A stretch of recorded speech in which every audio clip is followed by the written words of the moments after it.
Hey, how's it going, everyone? GC Performance here, back with another video, and today I have for you guys an insanely large, insanely beefy mountain bike in a full suspension model. This is the Himiway Cobra, and this is a dual suspension mountain bike, front suspension in the front, rear suspension in the rear. This is a air shock as well, and this is a coil shock in the front here. This is an absolute unit of a bicycle, weighing pretty much right around 85 pounds. That's what they proclaimed. I didn't want to put on the scale because it'll probably break my scale, but it is absolutely massive. In today's video, we're going to talk about everything about this bike. Talk about where to get it at. Oh my God, I almost had a hernia. Talk about where to get it at, and talk about some riding points on it as well if you guys were looking for an e-mountain bike. I actually reached out to this company because of the fact that I saw this bicycle. As you guys know, I do a lot of camping and a lot of like middle of the state kind of stuff, and this is a perfect bicycle to go from campgrounds to wherever I need to go, or also just ride to like a lake to go fishing or whatever I need to do with it. But this is a massive tire for that. I had a couple e-bikes in the past, but without the rear suspension there, it was kind of bouncing around a little bit, so I'll talk more about that. But yeah, so hopefully you guys enjoy. So a little bit about the company. You can buy them directly to the United States. They ship them right to your doorstep. They do have a 2-year warranty on their product as well. And they also do have a 15-day, no questions asked, return policy. If you do decide to return it, it is going to be $150 for shipping on there. But they do have a bunch of established stores inside the United States as well. Over 300 US retailer stores. So if you did have any kind of service you need as well, you do have the options.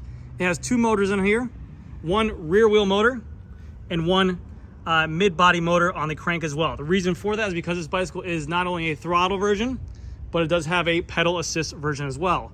They proclaim this model goes 25 miles an hour, but the max speed I can get up to is about 19.5.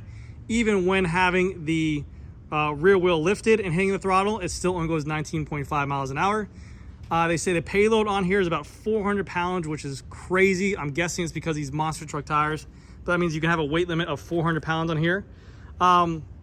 And also they say the range for this bike is going to be 80 miles. Now, I did not get to put this to this test. I did not have 80 miles to do so, but I've done about 10 miles on this bicycle, and it only took away 1 bar. So if I had to guess, this is a 48 volt battery. It's a 750 watt motor as well. I would go ahead and say this is about 50 plus miles on here. I'm not gonna say 80 because that's 1, you gotta turn this big ass tire. 2, you gotta push this big old bike. 3, you add 200 pounds of my weight on there. It's not gonna be 80 miles, but yeah, it's gonna be, I'll probably say around the 50 mile range on there. You do have integrated lights on here, which you do have this out front light, which is pretty bright, and does come with a rear light as well, but it did not work for mine. It actually broke from the get-go, so that's something to keep in mind.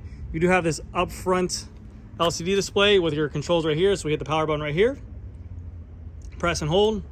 It's going to turn on your power mode right here. We have our battery display, our different zones for torque as well. You see when we go up and down, it goes up to zone 5.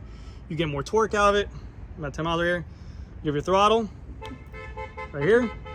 We have a light switch so you can press and turn on right here. Once the light goes on, you should get a little light up on the screen. Maybe I don't, but the light is,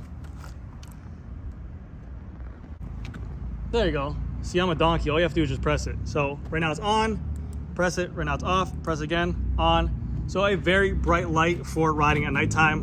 And then we have an info button as well, so we can see our different times on here. But the bike is actually a pretty badass bike. Now again, downsides and plus sides to this thing. This bicycle with a 4.80 tire in here, almost a 26 by 5.0 tire in here. This thing is very capable. You can ride into dirt, you can ride in the grass, sand, whatever you want to do. With the dual suspension as well, it's gonna be a nice ride. Downside is it's extremely heavy. To lift it into the back of my truck is going to be a pain in the ass. To get onto a bike rack is going to be a pain in the ass. Yes, this bicycle feels secure. There's a great weight limit. It can fit any size from 5'5" to 6'5" on there. But the downside is, like I said before, is that you have this crazy weight of the bicycle. But like I mentioned, the capability of this bicycle with the hydraulic disc brakes on here and these big old tires is very nice. Let's go for a ride real quick. So,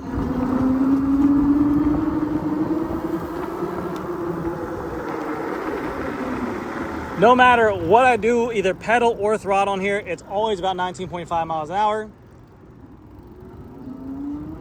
Let's go ahead and hit a top speed run real quick.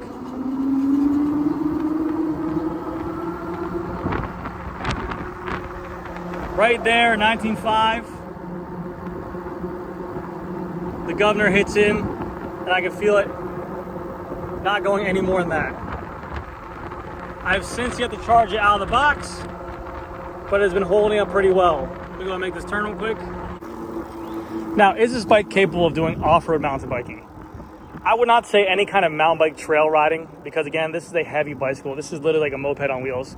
This is not meant for black diamond trails with a lot of roots in there, or any kind of obstacles or features like climbing and stuff like that. But this is like if you're a very well-groomed gravel trail or hiking trail, or maybe you go do a little bit of hunting, you have those options where this thing is definitely capable of doing that. Any kind of like really nice packed fire roads kind of thing. Or maybe you live in the mountains and you want something to take with you as well. This bicycle, not with the throttle, but when you actually pedal with the crank in the right gear, because it has 7 speeds in the back, it has a lot of torque to go ahead and get you whatever you need to do up a mountain. Like, this thing has a lot of pickup on there. It doesn't have a crazy top end speed, but the pickup for there is very nice. Then you get the throttle. The motor is very quiet. The tires are actually pretty quiet for being a 5 or a 4.8 tire as well. But it does have, because it has this massive freaking tire in there, you can feel the over and understeer heavily on this bicycle. So if you go around the corner of that, you have it.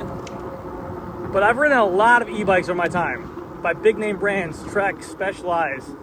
This is probably the heaviest bike I've ever ridden. But in terms of quality, for what it is, I mean, obviously the price point is really expensive. It's $2,400. So the quality of this bicycle is there. If you're worried about buying something and worried about being like a cheap garbage junk, that's not the case with this bicycle. The downside of these shocks and stuff like that, this being a coil shock, it should last a really long time, but who knows with this weight, we have to figure it out. It does have a lockout here. But the downside is with this shock right here, I'm sure you can probably get a replacement or service on. This is just like a no-name shock on here. It is air suspension. I aired up to my weight. It feels very nice. This linkage is heavy duty. It's crazy all hell. So I really don't think you have an issue with that linkage on there. The gearing on here is just a Shimano Altus gearing. I would like to see something different, but this is exactly why I'd say that it's not meant for mountain biking. I mean, you get a lot of chain slap on here, and I think you'll have some issues. If you're riding, like I said, fire roads, you won't have an issue. You hit a couple roots every once in a while, it's not a big deal. But if you're constantly hitting rock gardens and root gardens and stuff like that, there will be issues. A lot of mounting points for whatever you want to do. I know they sell accessories on here. You have mounting points here for water bottle as well. Here as well, you do have a case right here, which you go ahead and remove the battery if you need to. But all in all, I'm actually really thrilled with this bicycle. So they did send me this bicycle out for free to go ahead and test on here. But yeah, let me know what you guys think. If you guys are looking for an e-bike, a fat tire e-bike, benefit to these fat tire e-bikes is that they are extremely durable. You really don't have to worry about flats unless you go into a thorn bush or something like that. But like I said, you can go into grass, dirt, whatever you need, and you're gonna have the traction on there. You have a nice wide footprint so you won't get high speeds thrown off the bicycle. Is that shit on my wheel? Big downside to having a rear motor like this. Mind the fucking dog shit. Big downside to having the motor in the back and not just a mid-drive is that, like a bicycle shop like mine, if you take this e-bike into me, I will charge you more for this to go ahead and remove it, especially with these tires and tubes. You're gonna be paying a premium $20 to $25 for just a tube alone. Tires are gonna be $100 for these things, but just labor alone, I'm anywhere from $60 to $80 for just that rear wheel. The front's an easy fix. The front is just a through axle on there, which that's a nice little plus. But anyways, guys, that's gonna do it for this video. Let me know what you guys think. Big shout out to Himiway for sending me out this bicycle, and thank you guys again so much for watching. I'll see you guys in the next one.